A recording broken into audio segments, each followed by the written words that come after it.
മണ്ണിൻ്റെ ശാപം അകറ്റിടാനായി ദൈവം തൻ സൂനുവേ നൽകിയല്ലോ.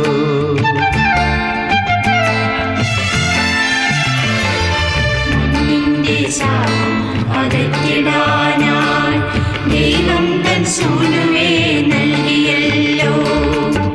ബേത്ലഹേമിലൊരു ഗോശാല തന്നിൽ താൻ, ബേത്ലഹേമിലൊരു ഗോശാല തന്നിൽ താൻ ജാതനായി വാണിടുന്നു.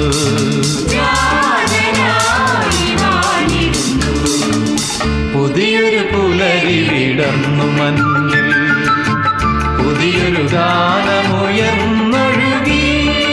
ഇന്നല്ലോ ഇന്നല്ലോ വിണ്ണിൻ്റെ നാഥനീ മണ്ണിൽ പിറന്നൊരു മംഗളസുദിനം, പിറന്നൊരു മംഗളസുദിനം.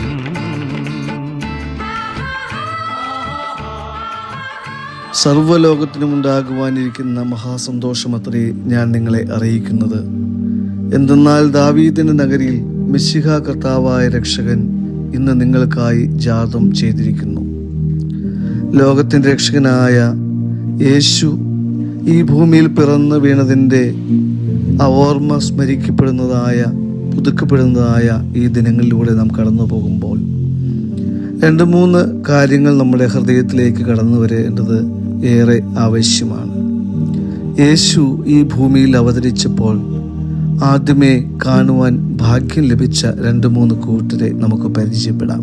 യേശുവിൻ്റെ മാതാപിതാക്കളായ മറിയം ജോസഫും ആട്ടിടയന്മാരും ജ്യോതി ശാസ്ത്രജ്ഞന്മാരുമായിരുന്നു അവർ.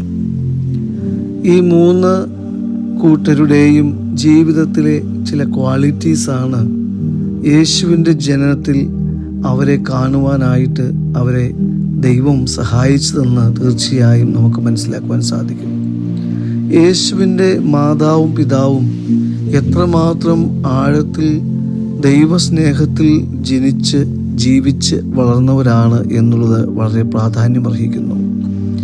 ജീവിതത്തിൽ സ്നേഹം അനുഭവിച്ചുകൊണ്ട്, സ്നേഹം പകർന്നു കൊടുത്തുകൊണ്ട്, സ്നേഹത്തിൽ ജീവിക്കുന്നവർക്ക് യേശുവിൻ്റെ ജനനം സാമീപ്യമായിരിക്കുന്നു, യേശുവിൻ്റെ ജനനം ദർശിക്കുവാൻ ഭാഗ്യം ലഭിച്ചിരിക്കുന്നു എന്ന് നമുക്ക് കാണുവാനായിട്ട് സാധിക്കും.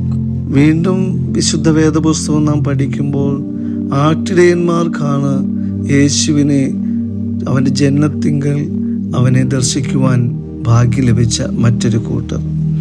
എന്താണ് ഒരു ആട്ടിടയ ഗണത്തിൻ്റെ പ്രത്യേകത?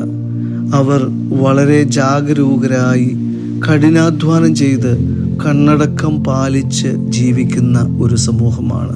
രാത്രിയുടെ യാമങ്ങളിൽ ഇരതേടി നടക്കുന്ന വന്യമൃഗങ്ങളിൽ നിന്നും തങ്ങളുടെ ആട്ടിൻപറ്റങ്ങളെ സംരക്ഷിക്കുവാൻ തക്കവണ്ണം കാതും കണ്ണും കൂർപ്പിച്ചിരിക്കുന്ന അധ്വാനികളായ ജാഗരൂകരായ ഒരു വിഭാഗം.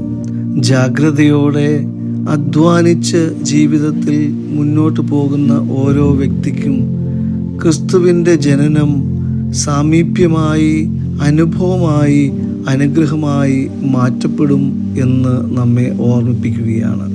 വീണ്ടും ഏറ്റവും ഒടുവിലായി യേശുവിൻ്റെ ജനനത്തെ ദർശിക്കുവാൻ ഭാഗ്യം ലഭിച്ച മറ്റൊരു കൂട്ടർ ജ്യോതി ശാസ്ത്രജ്ഞരാണ്. എത്രയോ ദൂരെ നിന്നും അവർ തങ്ങളുടെ ദേശത്തെ വിട്ട് തങ്ങൾക്ക് ലഭിച്ച വലിയ അറിവിൻ്റെ ദർശനത്തിൽ നിന്നുകൊണ്ട് യേശുവിനെ കാണുവാൻ തക്കവണ്ണം ഇറങ്ങി പുറപ്പെട്ടവർ. യേശുവിൻ്റെ ജനനം മൂലം ഭൗതികമായ യാതൊരു നേട്ടവും അവർക്ക് ലഭിക്കില്ല എന്ന് ഉറപ്പുണ്ടായിട്ടും അവർ തങ്ങളുടെ ആവശ്യങ്ങളും തങ്ങളുടെ സ്വകാര്യതകളും തങ്ങളുടെ ജീവിതത്തിൻ്റെ മറ്റ് പ്രാധാന്യമുള്ള പലതും മാറ്റിവെച്ചിട്ട് അവരിറങ്ങിപ്പുറപ്പെടുന്നത് യേശുവിനെ കാണുവാനാണ്. തങ്ങളുടെ ജീവിതത്തിൽ ലഭിച്ച അറിവ്, ജ്ഞാനം അത് ദൈവത്തെ കാണുവാൻ വേണ്ടി ഉപയോഗിക്കുന്ന ജ്യോതി ശാസ്ത്രജ്ഞന്മാർ.